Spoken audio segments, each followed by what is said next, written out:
Good evening everyone, welcome back to my channel. कैसे हैं आप सब लोग? सो होपफुली आप लोग बहुत ही अच्छे होंगे। तो मैं आप लोगों की कमेंट्स पढ़ पा रही हूँ और आपके कमेंट्स पढ़ने के बाद ही I am making this video. So आप में से काफ़ी सारे कैंडिडेट्स ऐसे होंगे जिन लोगों ने नेवी चिल्ड्रन स्कूल का फॉर्म फिल किया होगा, that is in Chanakyapuri. I know that, इसीलिए मैं आप लोगों के कमेंट्स का जवाब दे रही हूँ थ्रू माई दिस वीडियो। सो उसका एप्लीकेशन आपको पता है कि उसमें काफ़ी सारी टीचिंग और नॉन टीचिंग पोस्ट की वैकेंसीज निकली हैं। तो हम तो टीचिंग पोस्ट से रिलेशन रखते हैं।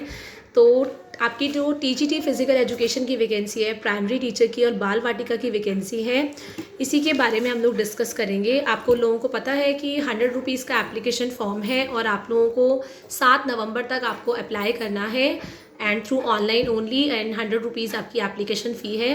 तो जनरली कैंडिडेट्स जो लोग पहली बार नेवी चिल्ड्रन स्कूल का फॉर्म भर रहे हैं, उनके दिमाग में ये होगा कि एक्चुअली में यहाँ पे जॉब लगती कैसे है। हम लोगों ने फॉर्म तो भर दिया है, आगे का प्रोसीजर क्या होगा ये मुझे भी नहीं पता था। पर जब मैंने एयरफोर्स स्कूल का एग्ज़ाम क्लियर किया, नेवी चिल्ड्रन स्कूल के बारे में जब सुना अपनी फ्रेंड से, तब जाके मुझे सारे का सारा आर्मी, पब्लिक, एयरफोर्स, एनसीएस, इन सारे स्कूल्स के बारे में थोड़ा थोड़ा आइडिया होने लग गया। और अब मैं पूरा आइडिया मैं आप लोगों को गाइड कर सकती हूँ।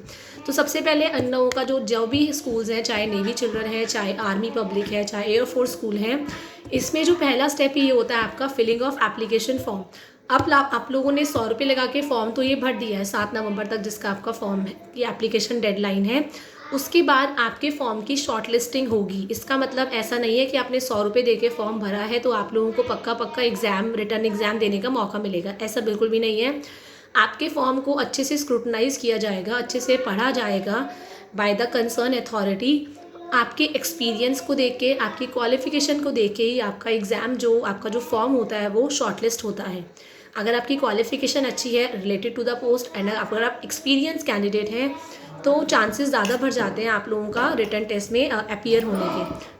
इसके बाद आप लोगों का एप्लीकेशन फॉर्म सिलेक्ट होने के बाद वेबसाइट पे लिस्ट ऑफ कैंडिडेट्स आ जाएंगी जो जिनका फॉर्म सिलेक्ट होगा, और आप लोग फिर रिटर्न टेस्ट के लिए वहाँ पे अपीयर होंगे। रिटर्न टेस्ट के अंदर अगर आप पीआरटी की बात करें तो आपके सिलेबस जो भी आप लोगों ने अपने टीचिंग कोर्स में पढ़ा है, डीएलएड में पढ़ा है या बीएलएड में पढ़ा है, बीटीसी में पढ़ा है, जेबीटी में पढ़ा है, वो सारा कंटेंट आपको बहुत अच्छे से करना है। Along with Hindi, English, maths and EVS, ये 4 सब्जेक्ट्स करने हैं। रीजनिंग भी करनी है। आपका जनरल अवेयरनेस, एनईपी 2020 बहुत ज़्यादा इंपॉर्टेंट है, वो आपको सारी चीज़ें करनी है। एक्सपीरियंशियल लर्निंग, आपको पता है आजकल टाइम में लर्निंग बाय डूइंग, बच्चों को एक्सपीरियंस करा के पढ़ाना। पहले के टीचर्स कैसे थे, हम लोग टीचर्स पढ़ाते थे और बच्चे चुपचाप बैठ के सुनते रहते थे।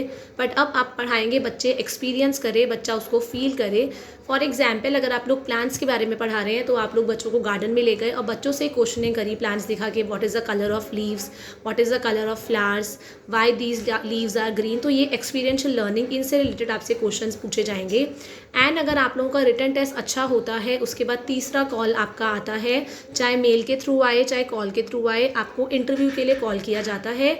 इंटरव्यू आपका अच्छा खासा होता है, चाहे हम नेवी की बात करें, चाहे आर्मी, चाहे एयरफोर्स। इंटरव्यू के अंदर आपसे एक्सपीरियंशियल लर्निंग को लेके बहुत अच्छे क्वेश्चंस किए जाते हैं। आपको बहुत अच्छा अपना सेल्फ इंट्रोडक्शन प्रिपेयर करना है इन इंग्लिश ओनली। एंड आप प्रेजेंटली जहाँ पे जॉब कर रहे हैं वहाँ से आप छोड़ना क्यों चाहते हैं, ये सारी चीज़ें आपको पहले से पहले अच्छे से प्रिपेयर होके जानी है।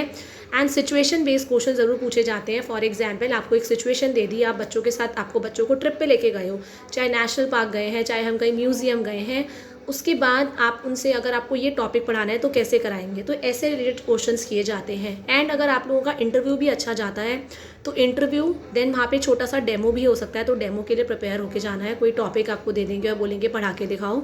तो इंटरव्यू, डेमो और आपके रिटर्न टेस्ट के बेसिस पे एक फाइनल लिस्ट तैयार होती है शॉर्ट लिस्टेड कैंडिडेट्स की, जिनको आपको फिर बुलाया जाता है और आपको अपॉइंटमेंट लेटर दे दिया जाता है फॉर ऑल द थिंग्स।